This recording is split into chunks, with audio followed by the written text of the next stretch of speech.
Hey guys, and welcome back to Churn Farms.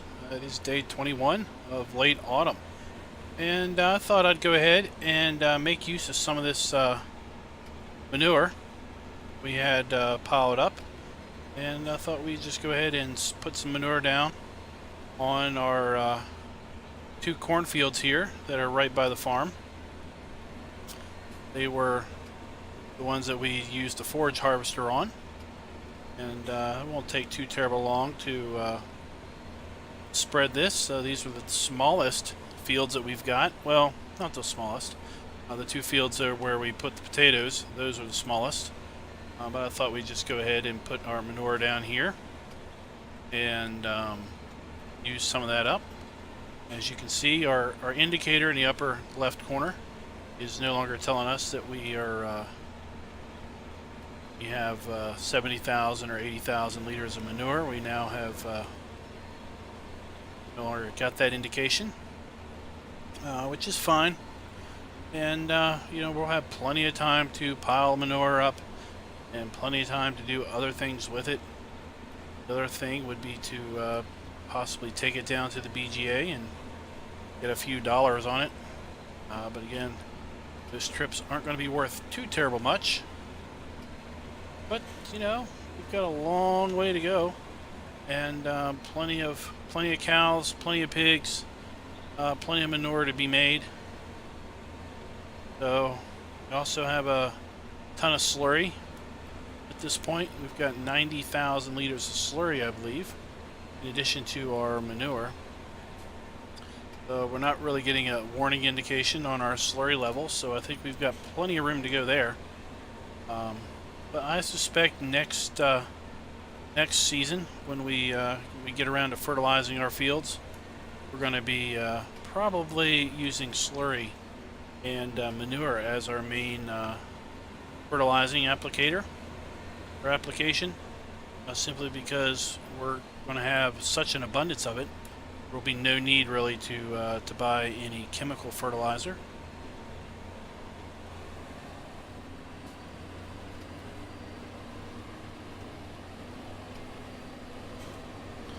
When I look back at the document that I put down, where we kept track of how much manure we spent on each field, this particular field I think consumed about one whole trailer load of manure. So we'll see.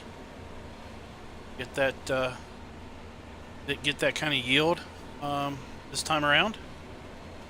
The way it's being used up, it looks like that's going to be fairly close to being accurate. Of course, to some degree, the amount that we overlap can play into that, and the amount that we leave it running as we make turns and everything will also go into determining that. Hope you guys are enjoying the series.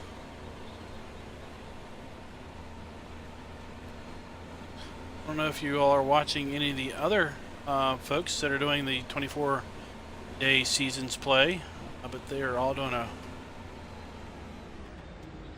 a really great job with their series. Some of them are wrapping up their year. I know some are looking forward to other projects, while others are planning to continue on with a second year on the map. So that's great to hear that there are plans to continue.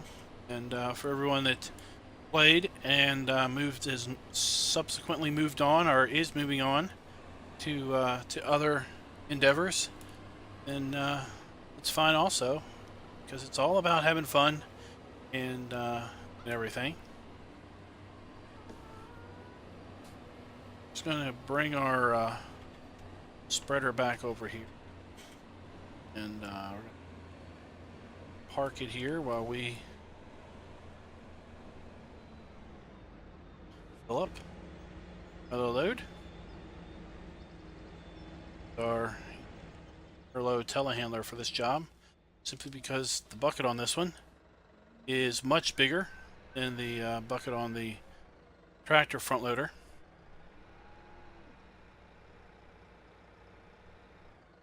We can hold 4,500 liters. This bucket as the here starting to get. I think it's getting a little dark with the rain coming. I think the other bucket only holds 2,500 liters, maybe. Yeah, tractor. So this should fill it up, not quite twice as fast, but still fairly quick.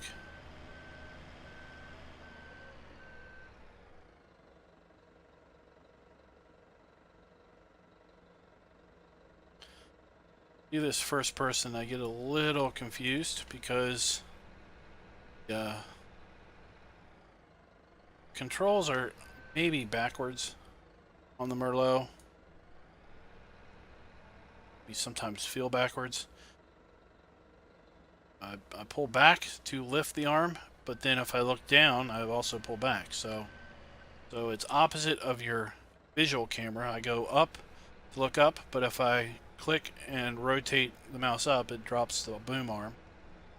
Just remembering, it's not hard to remember the way to get the boom arm to move, but what is difficult to remember is when you want to go from adjusting the boom arm to adjusting the camera angle.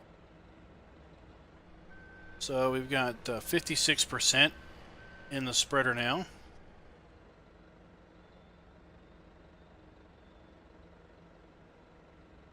Another 2 loads, we'll have another full trailer load of manure.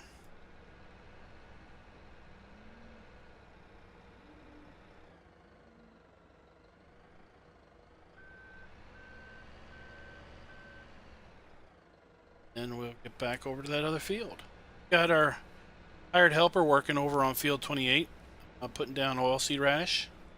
That's the big field just opposite of the store where we had our soybeans at. It's got that big hill and everything, so we wanted to put oilseed radish down to protect it from erosion. And we still need to put oilseed radish down on the cornfield that we just got done harvesting, and on the canola field. These fields also have fairly steep grades. Want to last load probably. Want to put oilseed radish down on those to help with runoff during the winter and springtime until we can get around to planting.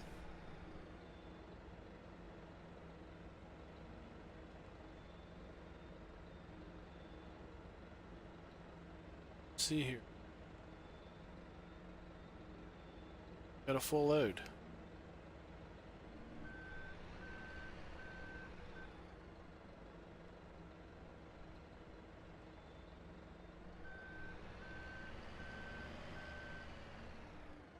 A little envious of the guys that have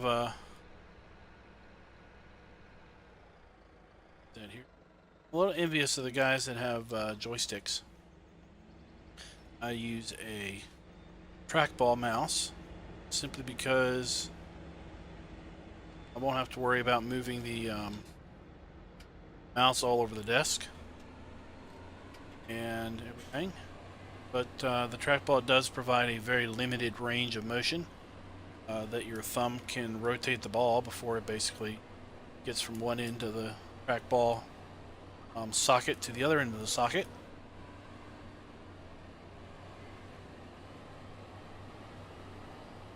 There was been some comments in my map videos that, that when I look around, sometimes it's jerky, and it's basically because my thumb is going the full range of motion that the ball will permit, and basically then I run out of room.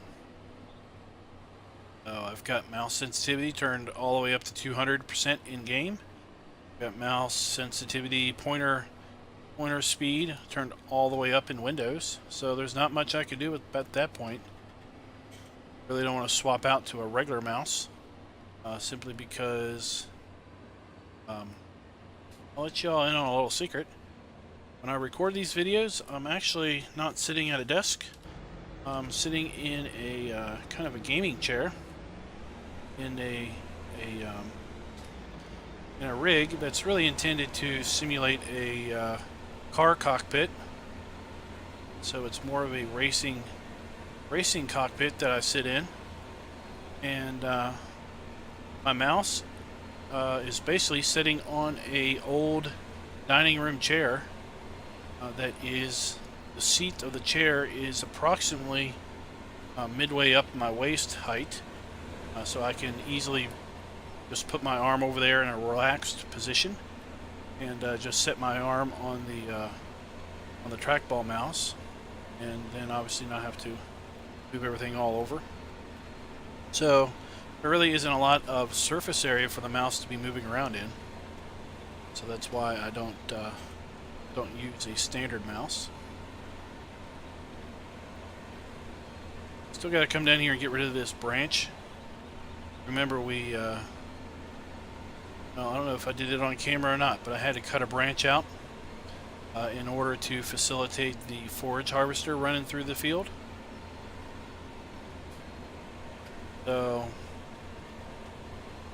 still need to come down here and get rid of that.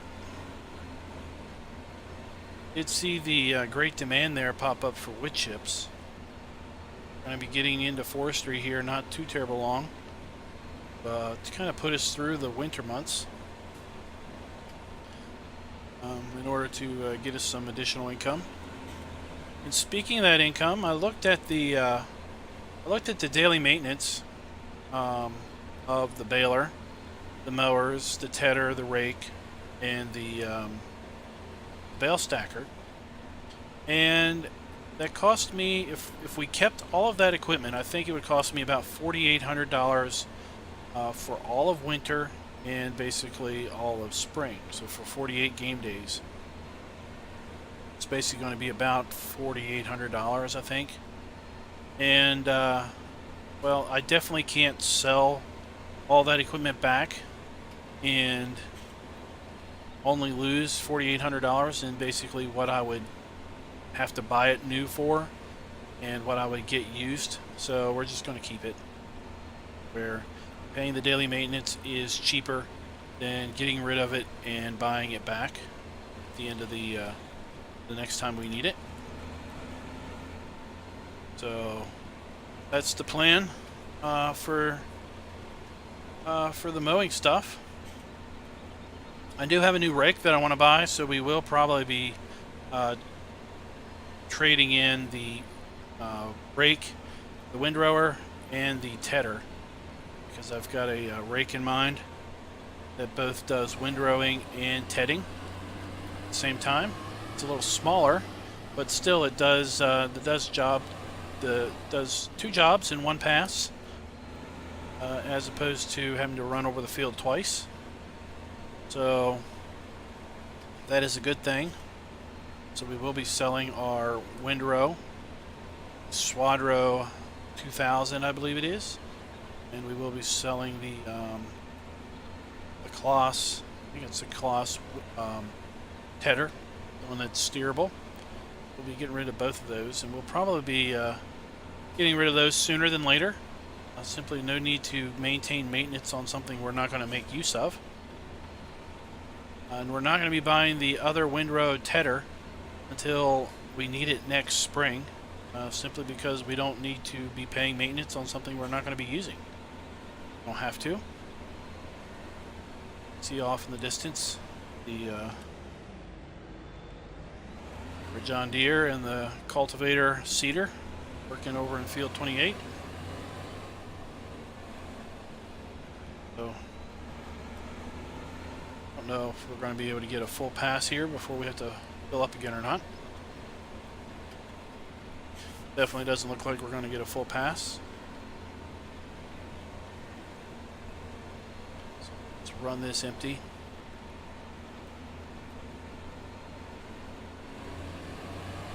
Hold it up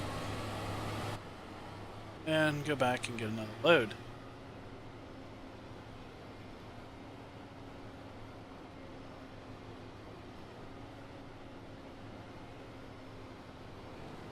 At this point, it's really just kind of field prep, preventative not really preventative, but just now that the harvest is in, doing some field prep, putting some fertilizer down, getting ready for the coming winter months. Sure that the animals are cared for.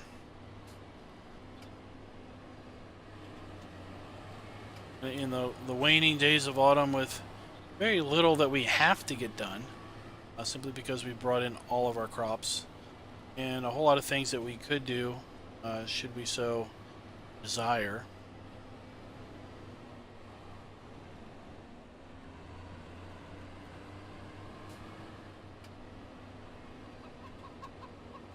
Chickens. Just easiest to come through here. Big old arc and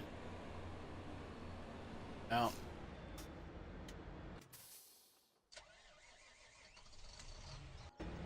Leave the tractor running, and the reason we leave the tractor running is so I can see the fill level of the manure spreader. Just fill this one the good old-fashioned way, third person. Probably find that it's a little bit faster to do that for me.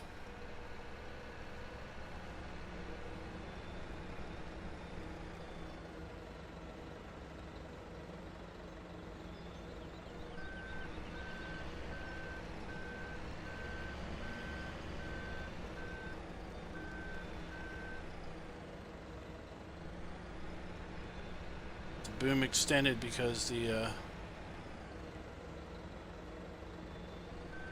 height that we've got to reach on the manure spreader.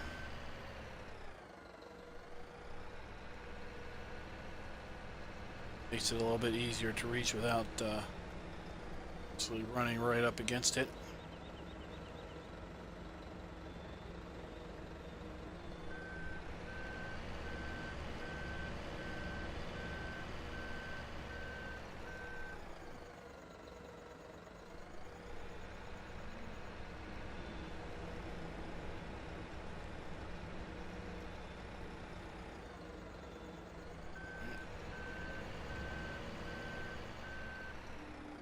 Hoping we have enough manure to finish that field out.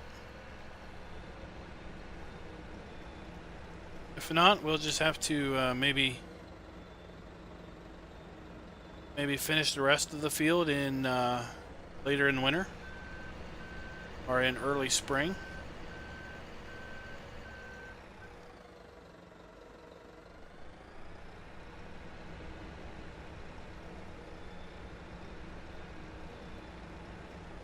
Looking at the forecast, and you can see 4 days into winter.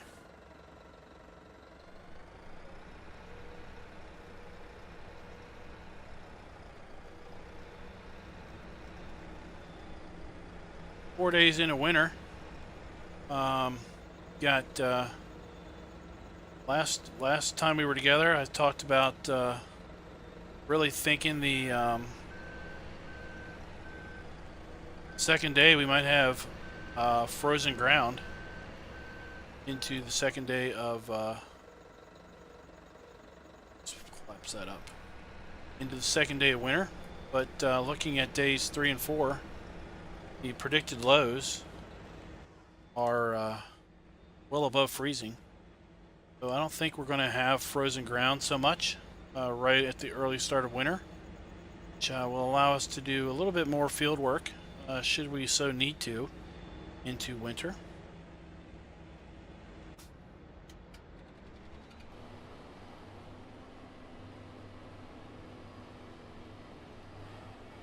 Can really tell that we're getting close to winter because the days get dark much quicker now.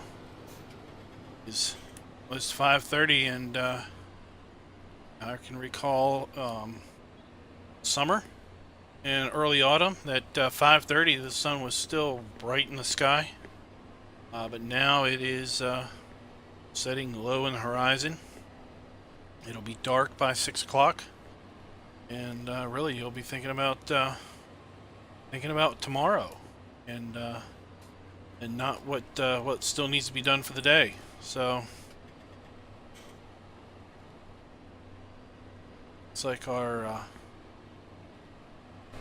hired worker has been working really good over there at that field. They should be just about done with what they need to do. Yep, we're up on the upper part of the field. That's the steepest part, the part with the most incline. We will probably not get this field done this pace. We'll probably go ahead and put another load here, put this load down on it, and we might come back tomorrow and finish it out, depending on how much our manure holds out. Don't need to buy a slurry tank at this point, so we're not gonna finish the field out with slurry. We're just going to keep it how it is and keep our $280,000 as best we can at this point, because we do have a long winter.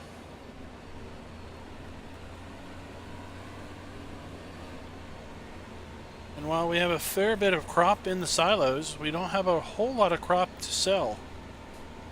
Got the wheat we could sell. In fact, let's take a look. Wheat is not at a favorable price at the moment. Is $331, which is well below our mean price. Our barley is at $401. It's a little bit above our mean price, or average price. That's nothing to write home about. Now, wood chips there, that is a... Oh, look at that. Just talking about the wheat price, and we get a great demand for wheat. Have to check that price out here in a little bit. We might be have to go back and check the recording and see how long that great demand's for. Might be it's not good at all. It's a great demand price, but it's not a great demand price. It's a mediocre great demand price. So unless that price creeps up, which sometimes I've seen great demands creep up in price, unless that price creeps up, we're not going to be selling any wheat, not at that rate. But we'll keep an eye out. Keep an eye on it. Said it is 6 o'clock now, and it is dark. Farming by moonlight.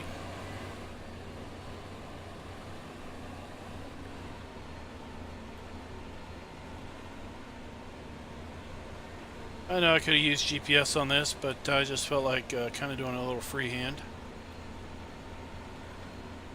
Sometimes it's fun to drive freehand, if you will.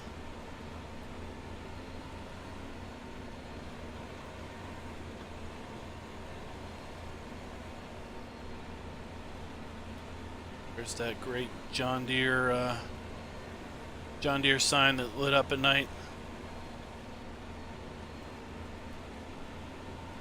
See that from several different areas of the map as it gets dark.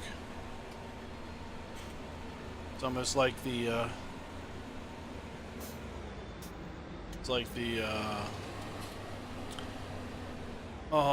lighthouse. See that from lots of different areas of the map.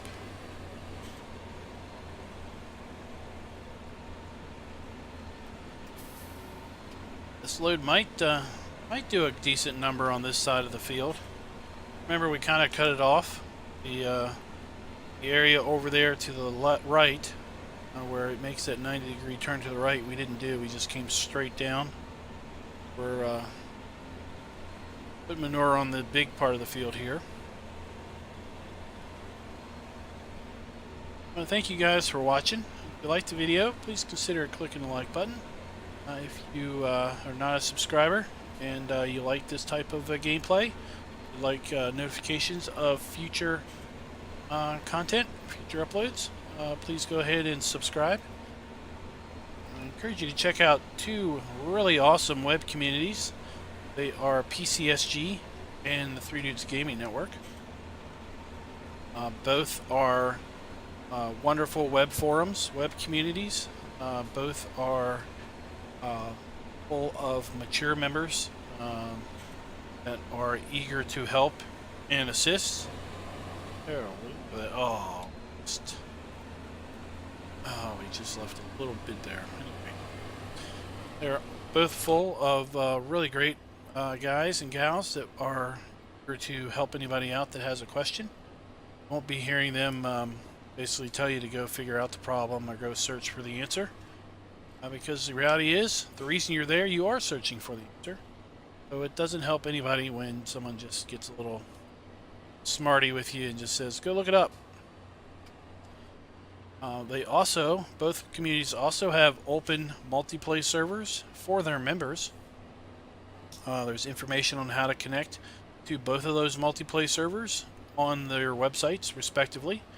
I am currently streaming every Saturday night on the Three Dudes multiplayer server, which is currently on the West Coast map. I suspect we'll be swapping that map out at some point shortly, simply because by the time this video airs, that map will have been on the server for a good, I think 3 months or so at that point. And that's about the time when folks who are playing it pretty much day in, day out really were looking for a switch. Currently, the PCSG multiplayer server is on Oregon Springs. That's it. So if you're interested in British or European style map, then PCS or Three Dudes. Interested in an American style map for multiplayer, then take a look at PCSG. So, I want to wish you guys a great evening. Till next time, happy farming.